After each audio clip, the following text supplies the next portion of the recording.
So, hello guys, what's up? It's me again, si Mima Alicia nyo at nagbabalik ulit para sa ating panibagong video. So, ito na nga guys. Alam nyo ba na itong si Pulong Duterte ay wala pong respeto sa mga kababaihan? Yes, totoo yan guys. Paano ko nasabi? Abay, pinagmumura niya po. Pinahiya at tinawag na bugok, winalang hiya itong si PBA Party List Migs Nograles dahil po sa issue ng 51 billion. Kasi advance mag-isip ba itong si Pulong? Ang inaakala niya, itong si PBA Party List Migs Nograles ay pasimuno po. Nafe-feel niya na baka papaimbestigahan siya dito sa Ethics Committee. So, dahil po sa kanyang pagiging advance mag-isip, abay, hindi niya na po nirespeto. Winalang hiya, tinawag na bugok, itong si PBA Party List Migs Nograles. At sa mga hindi po guys nakakaalam, itong si Pulong Duterte ay sumagot na po sa issue ng 51 billion na paratang sa kanya ni Zaldico. So ngayon guys, ang napansin ko kasi sa kanyang sagot, parang ginagawa tayong pinanganak kahapon eh. Parang ginagawa tayong bobo, walang alam, 'di ba? Bugok. Yan po yung parang gustong ipamuka sa atin ni Paulo Duterte sa kanyang argumento kung yung issue about dito sa issue ng 51 billion. So anyway, bago natin guys i-play ang video, magkaroon muna tayo ng recap kung saan ba nanggaling itong issue ng 51 billion. So, naalala nyo ba to guys? Itong statement noong January 10 ni Paulo Duterte. Ano yung sabi? Basahin ko na lang sa inyo ha. Hindi ako luluhod sa inyo. Paulo Duterte blast House Leader for 2 billion cut in Davao budget. So, from 2 billion, naging 500 million na lang po ang budget ng Davao. And then sabi niya, hindi ako luluhod sa inyo and I will not starve to death if you take my budget away. Ang kawawa dito is yung mga Davaoenos na bumoto kay Pangulong Bongbong Marcos. So, parang pinapa-concern pa ni Paulo Duterte, ni Representative Paulo Duterte, itong si President Bongbong Marcos, na binoto ka ng mga Davaoenos tapos tatanggalan mo ko ng budget. Pero anyway, kahit tanggalan mo ako ng budget, 'di ba? Hindi ako magugutom. Eh ngayon, may nag-react. Nag-react guys itong si si Zaldico, si Representative Zaldico. Ano yung sabi niya? Sabi niya, nagulat po ako nung sinabi ni Congressman Paulo Duterte na hindi siya mamamalimos and hindi siya magugutom. Totoo naman pala yun na hindi siya magugutom and hindi siya mamamalimos kasi sobra-sobra po ang natanggap ng 1st District ng Davao. Yan po yung kanyang spoiler, yan po yung kanyang in-spill. Kasi, yan, Davao, Holy Land. No more. Zaldico digs into report of Paulo Duterte 51 billion district allocation. So sabi ni Representative Zaldico na hindi ka naman talaga magugutom kasi sobra-sobra yung budget na natanggap mo. 51 billion.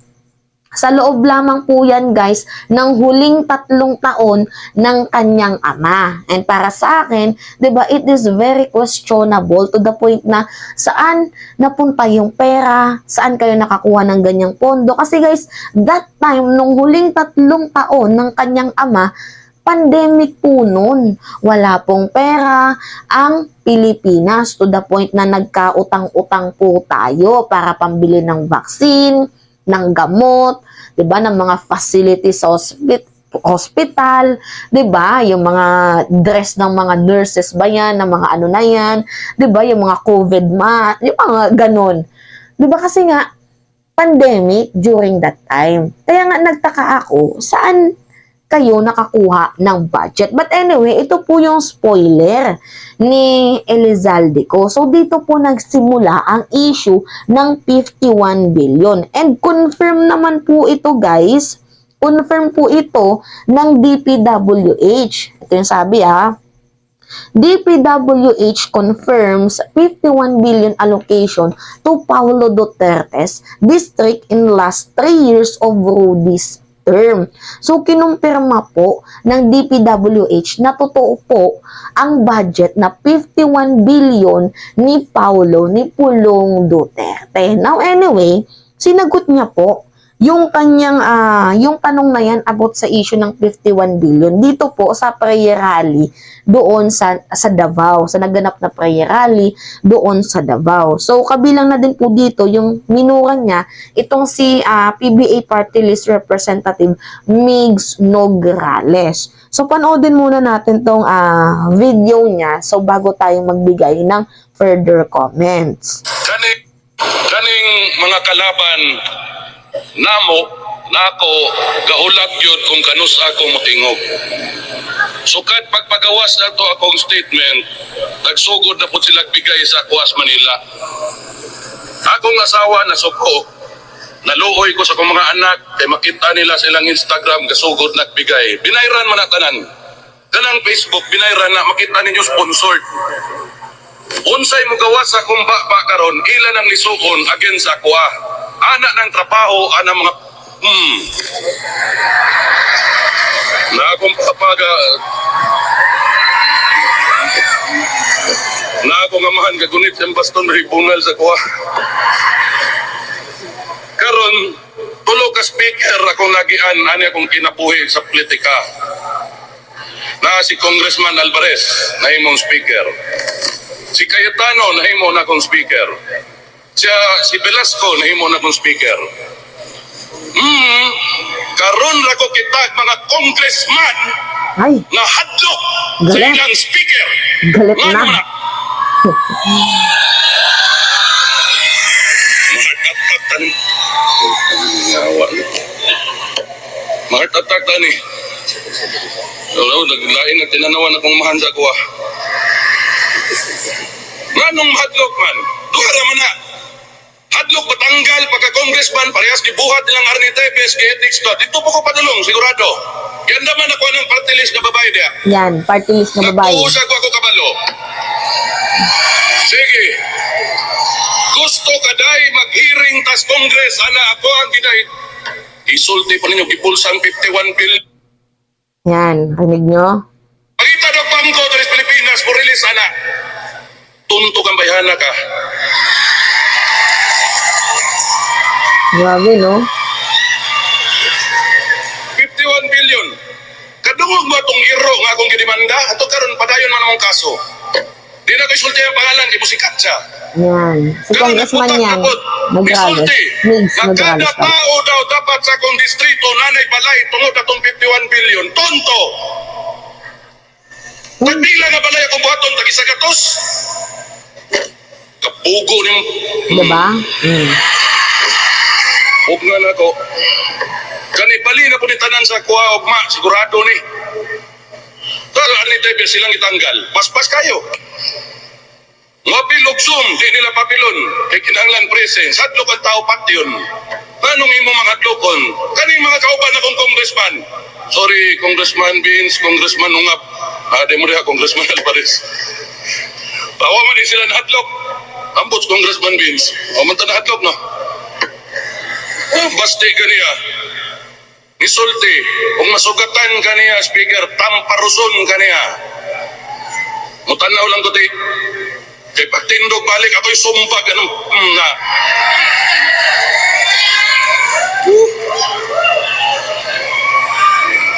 Pasaylo ako ninyo ha, nag-wild na po ko. Okay. Diba? So, hindi ko kinat yan guys pinanood ko sa inyo kasi meron naman siyang translator. Pero, dito muna tayo sa part na minura niya itong si PBA Party List, Migs Nograles, na sabi niya, kala mo di ko nalalaman yung mga pinanggagawa niyo sa akin. Kala niyo di ko nalalaman, ikaw yung pasimuno na gusto mo kong paimbestigahan dito sa Ethics Committee. Kala mo hindi ko malalaman yan. Bugok ka, tonto, gago, bungog, bobo. Diba? Parang ganoon yung kanyang ibig sabihin. So see, napakawalang respeto po sa babae ni Paulo Duterte. Naiinis ako guys kasi syempre as a woman, palit naman ata na dinidegrade yung pagkatao ng isang babae tapos mismo sa harapan pa ng sandamakmak na tao, ang daming nakakakinig. 'Di ba? So I am here to voice out kasi babae din ako. So ngayon, going back sa ating topic, ang sabi niya, ito yung pinaka nakakatangang argument. Nasabi niya kanina, sinong bangko ang magre-release ng 51 billion? Sige, kahit mag-hearing tayo, sinong bangko ang magre-release sa akin ng 51 billion? Yan po yung kanyang argumento. Kaya nga yung sabi ko sa inyo guys, parang ginagawa tayong bobo, ginagawa tayong walang alam ni Paulo Duterte. Kasi in the first place, hindi naman po yan i-release sa kanya mismo. Kumbaga, i-release po ito sa, sa implementing agency, which is yung DPWH. Kasi yan po yung aprobado allocation ng DBM. So, ganito yung cycle nun from Department of Budget Management to DPWH to Pulong. So, hindi po yan yung direkta na 51 billion sa kanya. And hindi ko naman sinasabi guys na ninakaw niya, kinuha niya, kinurap niya itong 51 billion. What I'm telling is nasaan ang 51 billion? Kung ginamit mo man po ito, bakit parang hindi po namin makita? So yun yung tanong ko dito, saan mo ginamit? Kasi hindi mo naman sinasabi na nasa sayo ang 51 billion. Pero konfirmado po ng DPWH at ng Department of Budget Management na mayroong 51 billion na inilatag sayo. Imagine, first district ka pa lang. First district ng Davao. Grabe, 51 billion. Pero binaha pa din sila. 'Di ba? So, ang tanong dito, hindi mo nga kinuha, pero saan napunta ang 51 billion budget? 'Di ba? Wala naman atang masama kung ang mamamayang Pilipino po ay magtanong kasi ang ginagawa sa atin dito ni Paulo Duterte, parang ginagawa tayong bobo kasi ang tanga guys ng argumento niya sa part na sasabihin niya, sige, sabihin niyo sa akin kung sinong bangko ang magre-release ng 51 billion. Actually guys, gusto ko talagang bumoses. Kaya nga lang sakit ng tiyan ko pati ng ng ilong ko. Hindi ko alam, biglang parang nagpa-pop up sa ulo ko. Parang pumipitik. Kaya nga may katingko ako guys eh. Anyway, nasa kalagitnaan ako ng vlog tapos biglang may pumitik sa ulo ko. Ay, kaloka. Anyway, yun na nga guys, ginagawa tayong bobo ni Paulo Duterte to the point na sasabihan niya, sige nga, maghanap kayo ng bangko na magre-release sa akin ng 51 billion. Where in fact, hindi naman po i-release niya ng direkta sa kanya, kundi dadaan po ito sa implementing agency which is yung Department of Public Works and Highways, 'di ba? Kasi yan po yung yung ni-release na allocation ng Department of Budget and Management. So, kagaya ng sabi ko, yung cycle DBM, DPWH to Pulong. Yun po yun. Pero we're not saying na ninakaw mo, kinurap mo ang 51 billion, but tinatanong ko kung nasaan napunta ang 51 billion. Tingnan nyo din guys, just like what happened to Mayor dati, si Sara Duterte. 'Di ba? Lumubo ang kanyang confidential funds noong naging presidente ang kanyang tatay. Umabot guys ng 2.7 billion ang kanyang confidential funds na hindi natin malaman kung saan niya ginamit kasi nga confidential. And yung pinakamalala pa dito, lumubo ang kanyang confidential funds nung pandemic. Sabay din ng paglobo ng confidential funds ng kanyang kapatid. 'Di ba? So anyway, yun guys. 'Di ba? Parang pinagmumukha tayong tanga, which is hindi naman po tayo tanga, So, this is a short vlog kasi masakit na talaga guys yung ulo ko.